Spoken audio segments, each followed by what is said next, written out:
Here's the problem that I see in every industry. I'll use vape as an example because most people know what happened kind of with Juul and the whole teenage scare thing they used, right? Where they said the kids are juuling at school.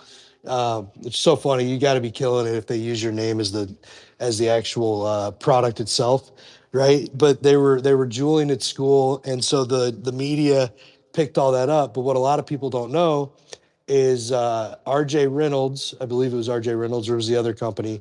No, Altria, I'm sorry. Altria bought into Juul. They bought 10% or 20%, what was it, 10 or 20% for $10 billion. Okay. So to put that into perspective, that company got hyper-valuated, right? Granted, they were in a lot of places. They got hyper-valuated. This is what Altria was able to do. They were able to write off their investment.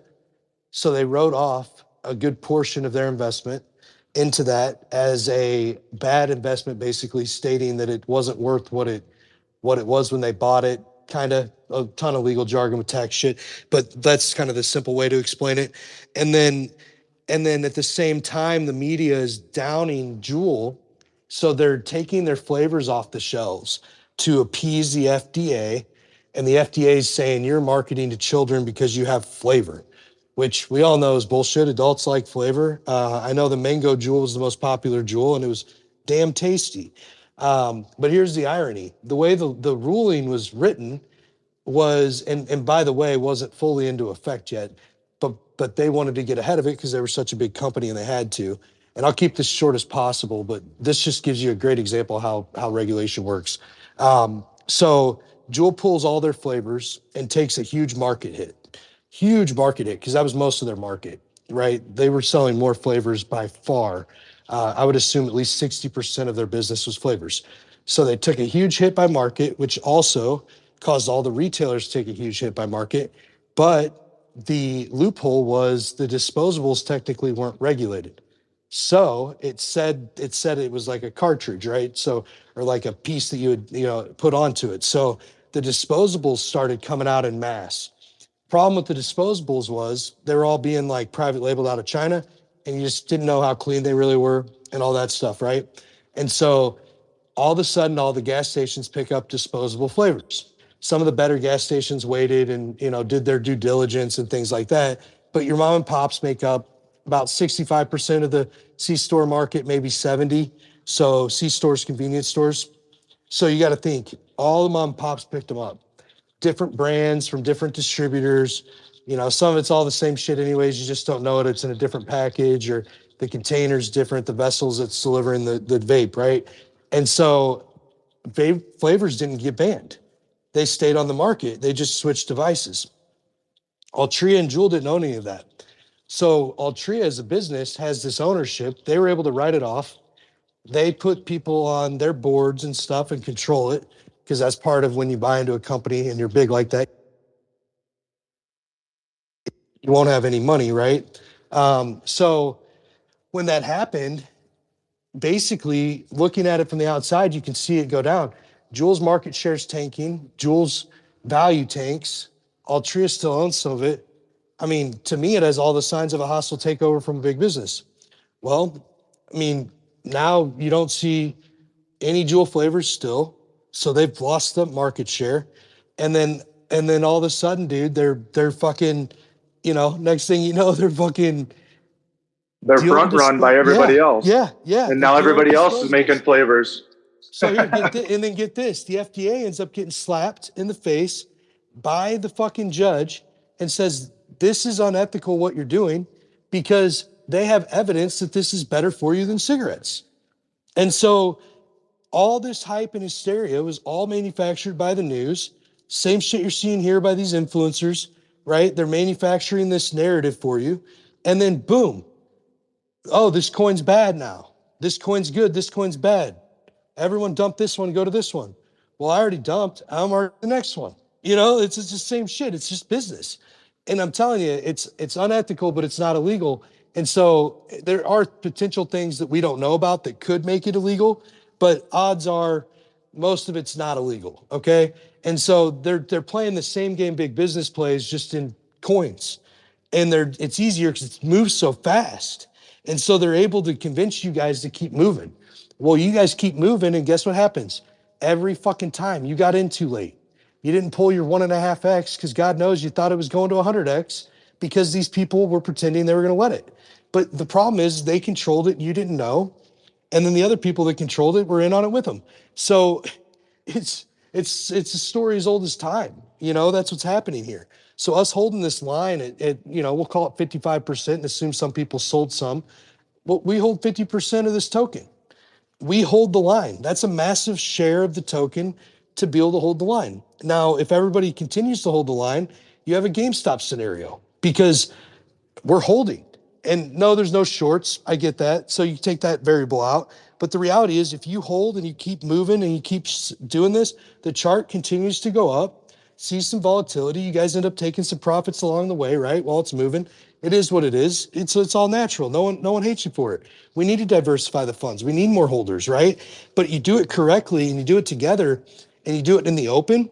And guess what? People are actually winning. And it's not just a few. It's everyone who keeps playing continues to have the opportunity to win. Now, not everybody's going to win. Not everybody's going to, do that stuff right away. But honestly, the only time I've won in coins is when I held for long periods of times, 2-3 years. So, and some coins like Doge I've had for 10 years and never sold. So that's how this all works. And I'm telling you all this so you guys understand that it really does work that way. But what's going to happen is, back to the main point, everyone's going to scream, we need regulation. This isn't working. Well, it's not working because of you guys. It's not their fault that you guys are participating. And that's where the power comes in the people. And that's where you guys got to understand you can win this shit, but you've got to take control of your own life. And then you guys can get together and pick what you get in and make some friends out here. You all should all have 5 people you're talking to all the time in the back channels because they're the homies. And you guys can discuss this stuff and just talk about it. Like, hey, this doesn't make sense. This does. Or, John comes in. He's like, hey, guys, I see something here. I want to show you. I don't think this is a good idea. Here's a pattern I'm seeing with this guy or with this group, right? And so that's how you change it. But you don't change it by sitting there and hoping you're just going to get rich. That's the dumbest shit I've ever heard. And I don't mean that in a negative way. It just don't make no sense. You can't imagine, okay, money is not easy to make or y'all would all be rich. We'd all be rich. It's not easy. So if it was easy, you wouldn't be here anymore. You'd be done. You'd already made it. Hell, they'd be gone if it was that easy.